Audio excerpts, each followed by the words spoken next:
stay in the day. Change your day, not your life.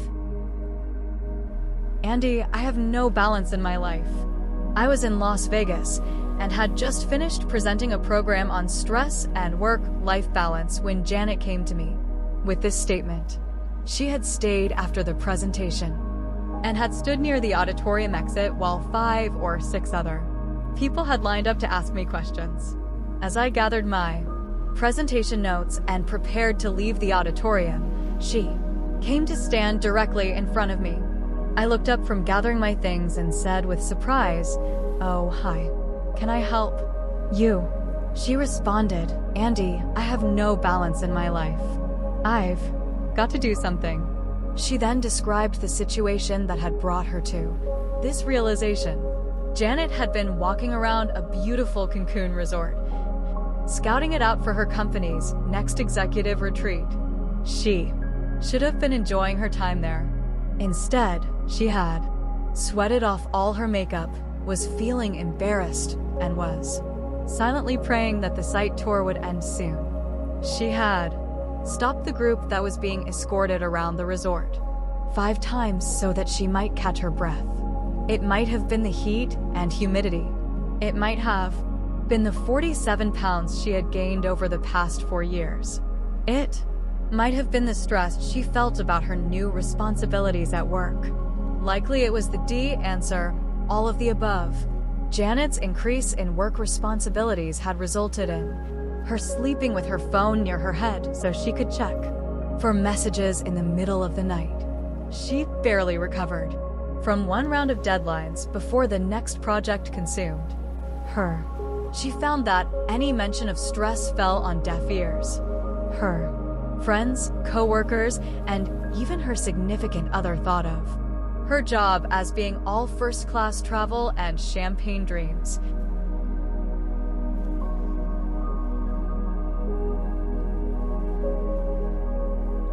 It was true that Janet had wanted and had worked hard to attain her current position, but she had also come to realize that she had greatly underestimated how much the extra work and responsibilities would impact her. Her hair was thinning. She had been prescribed medication for high blood pressure, and her physician routinely told her that she needed to change her lifestyle. Janet's family had initially been supportive of her longer hours at work and out-of-town business trips, but recently, they had begun to complain about missing her and also missing her formerly cheerful attitude. She rarely had the time to visit with friends, which is something she craved. Exercise? Not a chance, no time. Date night? That would be nice. Volunteer for good causes? I'd like to. As I took a breath to respond to her, she stopped me. Andy, I will try whatever you suggest, if you can tell me when. I will reach my goal of a more balanced life. I am a researcher by background and educational training, so I responded in my research mode. There are just too many variables to tell exactly when. In truth, this can be affected by variables in genetics, family history, personal life, experiences. She responded, No, Andy. If I am going to try to change my life, I need to know when it will happen. I immediately recognized that Janet had fallen victim to a common mindset. She was clearly thinking that she had to change her life, her whole life, all simultaneously. I tried to explain, as briefly as I could, that she needed to stop worrying about when she would see the big results she wanted. Rather, she needed to have faith that results could come and would come. But she wouldn't have any of that. Andy, I want to know when, and I'm not going to do anything you tell me to do unless you can tell me how long it is going to take for my life to make some serious improvements. I thought a moment, and then finally said, Okay, Janet, if you do what I am going to suggest to you. Her face brightened with excitement and then immediately darkened. Andy, there are only 30 days in June, she said. I wasn't trying to trick Janet or convey a message that I didn't think she would ever reach any of her goals in a timely manner. To the contrary, I was trying to get her to make a quick, abrupt, and vital change in her perspective. I said, Janet, you don't have to change your whole life. That is too big a goal. It's too hard to sustain multiple changes all at once. Trying that will suck the fun and motivation out of you. I want to help you change your day, not your whole life. I readily admit that she stared at me blankly, but I could also tell that her mental wheels were turning. She agreed to meet with me to discuss the concept of changing her day. Core concept: change your day. When I met next with Janet, I asked her to tell me about her typical workday. Here is what she described. Janet awoke to an alarm each morning, usually from a deep sleep. She instinctively hit the snooze button. Ring, snooze, ring, snooze, ring, groan, and finally she'd get up. Her first thought of the day was usually that she was running behind.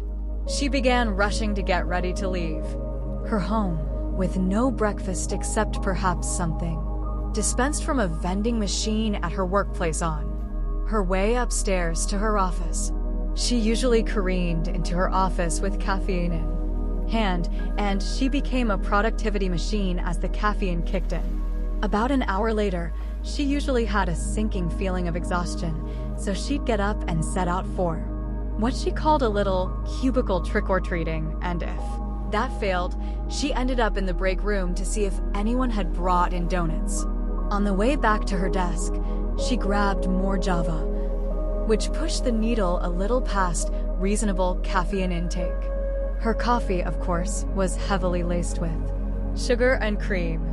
Shortly after she got back into full productivity mode, it was time for lunch. For her, the choice between the guiltless chicken breast and the loaded cheeseburger was, well, it was no choice at all.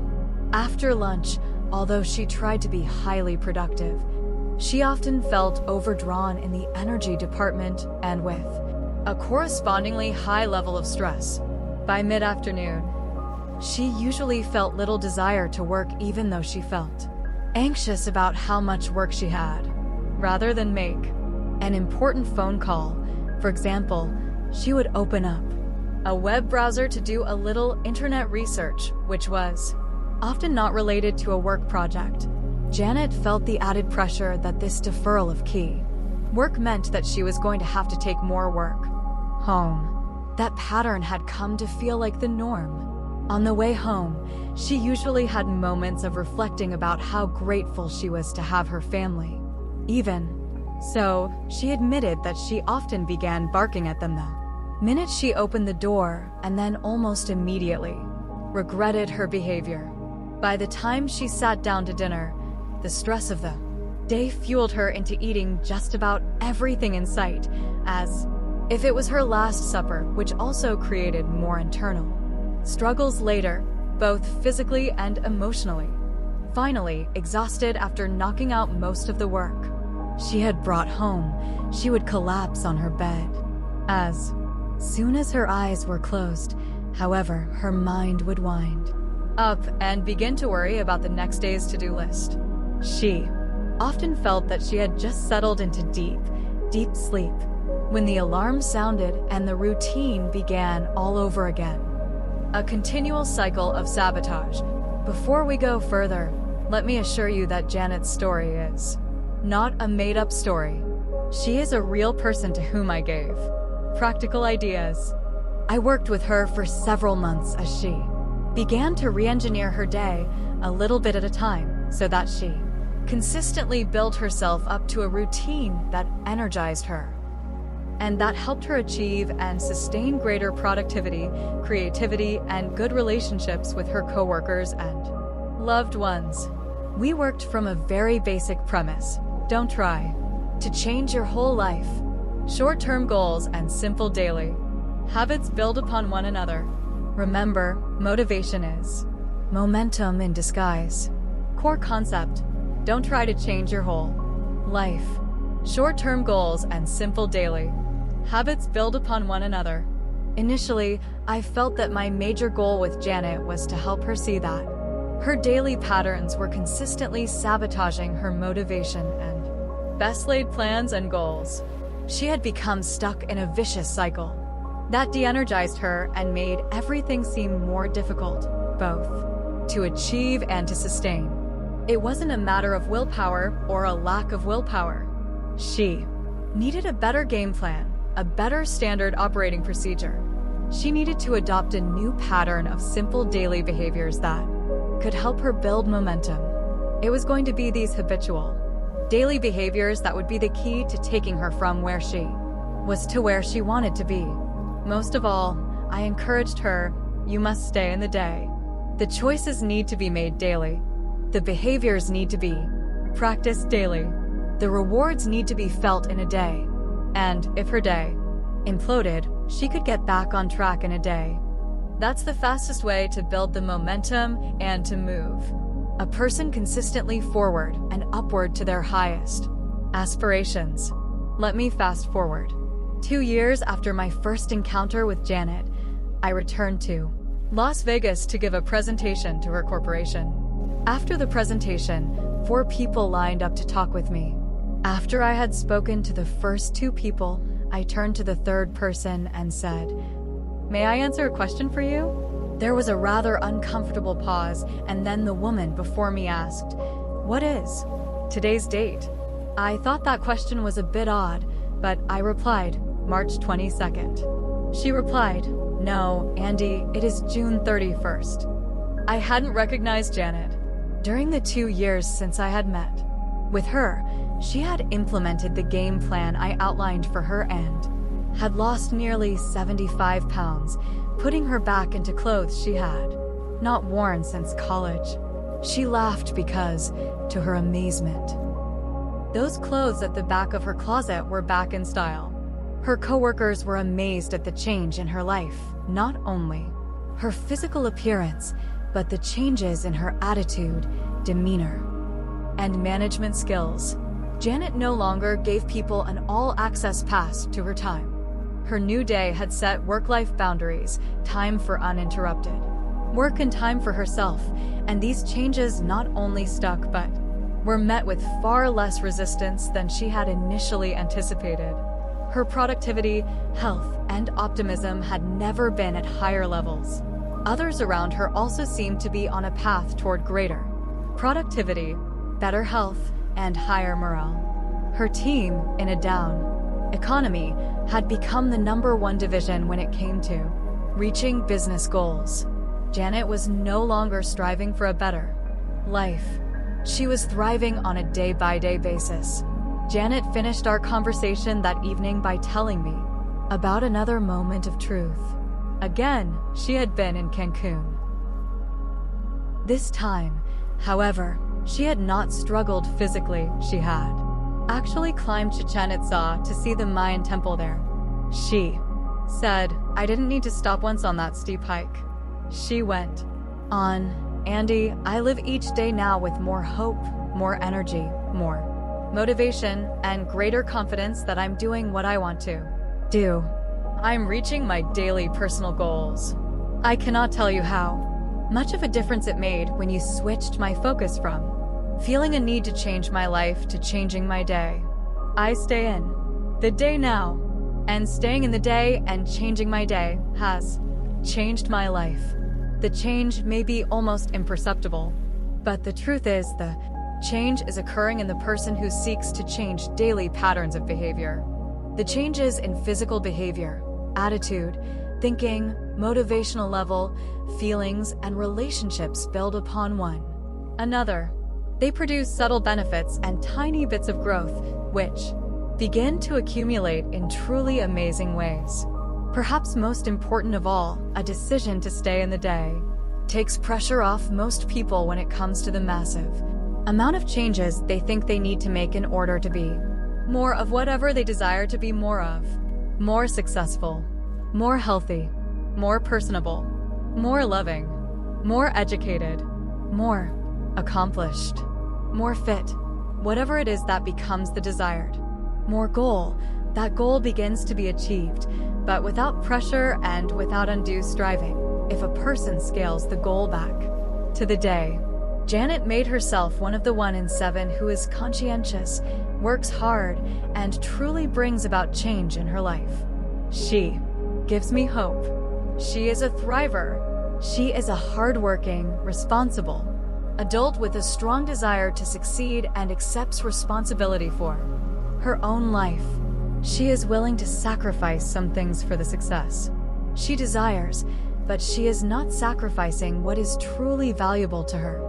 As a thriver, she has found a way of life that enfolds both her time at work and her time away from work. The paradox of gaining more with less effort. When I meet people like Janet and when I see the tremendous results in their lives that are the product of shifting their focus to daily behaviors and habits, I have a much brighter view of the world. I gain hope. I see thriving played out fully and have a renewed sense that far more people are capable of thriving than are presently doing so. An older, wiser friend once said to me, "Life doesn't need to be as hard as many people make it." I believe that is true on a number of levels. Problems abound. I'm not in denial about that. Challenges in our world are big, but nearly all problems, challenges, and needs are best faced if they are brought down the scale of what can be done right now by taking on one small piece of a difficult situation. Doing everything all at once simply isn't possible, and it isn't healthful.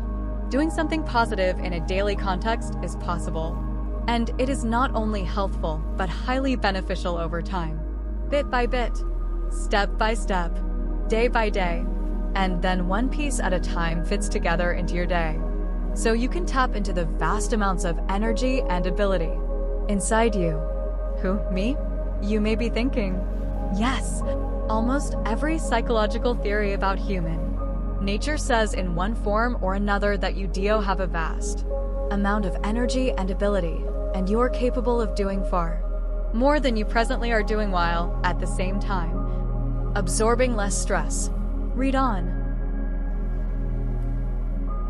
To change your day, remember, thrivers don't try to change their whole life. They know the value of determining and defining what is doable in a day. They put a lot of value on generational growth. Discrete, small, doable behaviors add up to make a day satisfying or unsatisfying. The defining of those behaviors is up to you. And so are definitions for satisfying and unsatisfying. Remember to stay in the day. What are you capable of adjusting in your daily habits? What might you change in the first hour of your day? What might you change in the first half hour after you get home? What might you change in the last 15 minutes before you fall asleep?